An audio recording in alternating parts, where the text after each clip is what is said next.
What triggered you to open the Bern Gallery in 2001? Yeah, it's a good question. My wife and I were traveling all over the Northeast, wholesaling glass pipes. We were doing about 1,500 miles a week, and we were traveling to all these stores, and we just looked at each other, and we knew we could do it better than a lot of the stores we were seeing, and we felt like it was the right move. Plus, Michaela, my wife, she was getting a little cabin fever, kind of living in the woods and needing to have a little more social life. So the store seemed like the way to go. So in 2006, you started the Pipe Classic.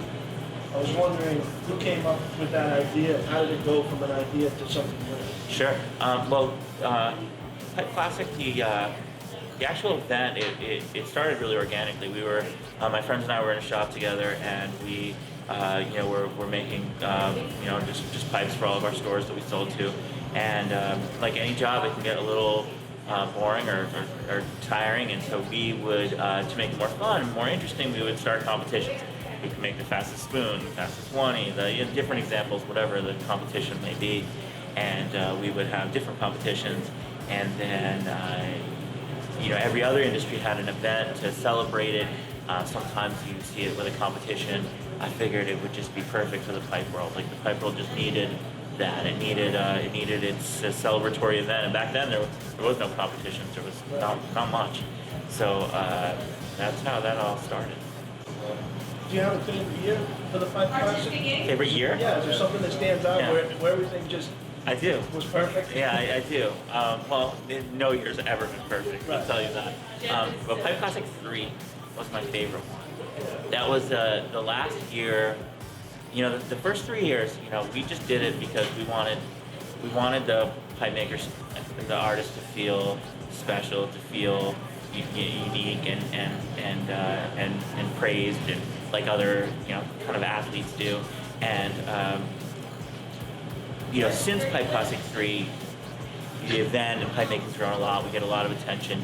Now these guys get attention wherever they go. But until Pipe Classic 3, nobody really knew what we were doing. Even people who smoked cannabis didn't even know that we existed.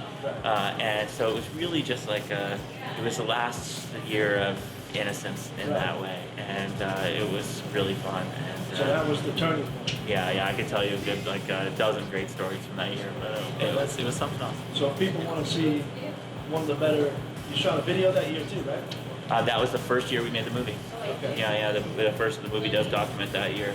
The Classic 3. How were the competing artists selected for the Pipe Classic? Yeah, so I quickly realized that in the very, very first Pipe Classic that any competition run by one person is guaranteed to be corrupt. It's guaranteed. So I obviously didn't want that. I loved fairness is tantamount at Pipe Classic. It's the most important thing about it, and we preserved it really well. So I built the Pipe Classic Committee, which is an 11-member panel made up of store owners, collectors, glass artists, and these 11 people vote on all the fairness issues as well as who competes in Pipe Classic. So if you want to compete in Pipe Classic, you just have to tell us you want to be in it, and you get put on the ballot. But then the Pipe Classic Committee votes off that ballot who is going to compete. So you guys also offer lessons. You've been doing that since 2007. What level of artistry can someone get to through your lesson program? Oh, quite advanced. We inside the Bern Gallery, we have the Bern Glass School, and we teach glass blowing and pipe making to total beginners who have never blown glass before, all the way up to specialty classes for artists who have been doing it their whole life. You can never hurts to keep learning. Has the country's steadily relaxed view of legalization affected your business at all? Has it sort of reduced the stigmata? Somebody else asked me that recently too. I don't think it has, but only because we live in a place that is such a cannabis society. Vermont and Burlington. It's always been here. It's always been here and being used as much as it is now. I don't think that the legalization's really affected us too much. I can see how it would in other places, but here, it seems like business as usual. Is there anyone that you feel like you should mention who's been a key contributor to your business? Someone who's been there, supporting it from the start? Yeah, definitely. A lot of people. I'm probably going to leave somebody out on that one, but dealing with Pipe Classic, especially Willie and Wally from Glass Torch Technologies, they have literally been sponsoring the event since day one, and we couldn't do it without them.